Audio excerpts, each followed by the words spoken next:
વિરલ અને વિશિષ્ટ છે એમ હું માનું છું.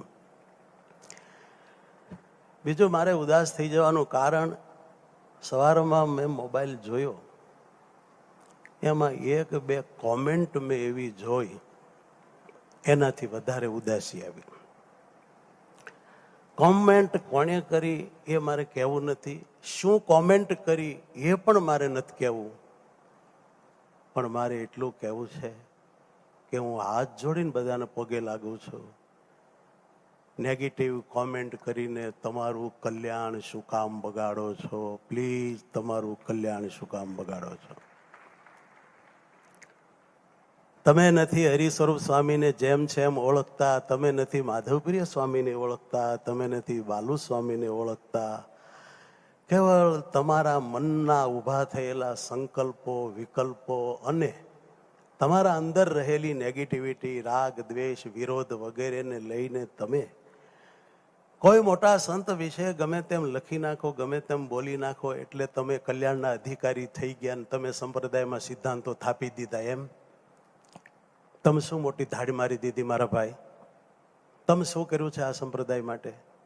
કોણ તમને ઓળખે છે ને કોણ તમને માને છે? શા માટે તમે તમારા આત્માનું બગાડો છો? કોણ આ સંતો છે?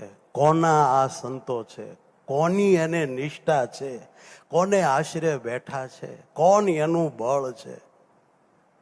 કઈ જોવા જાણવાનું નહીં. આમ બધાથી જીવી શકાય? આમ બધાથી રહી શકાય? સ્વામી હરિસ્વરૂપદાસજીએ જે દેહ ત્યાગ કર્યો, રાત દિવસ એમનો પડછાયો બનીને એમની સાથે રહેલા અર્પિત ભગતને હમણાં મેં તમારી સાનિધ્ય અહીં બોલાવીને ડિટેલથી પૂછી લીધું. એ સ્વૈચ્છિક રીતે કોઈ સમર્થ પુરુષ, સિદ્ધ પુરુષ દેહ ત્યાગ કરે એ રીતે દેહ ત્યાગ કરીને ગયા છે.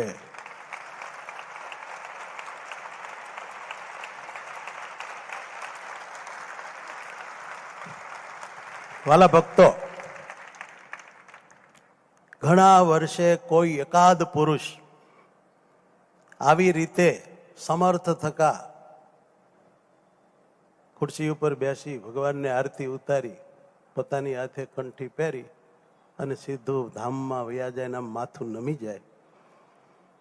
આ કોઈ છોકરાનો ખેલ છે?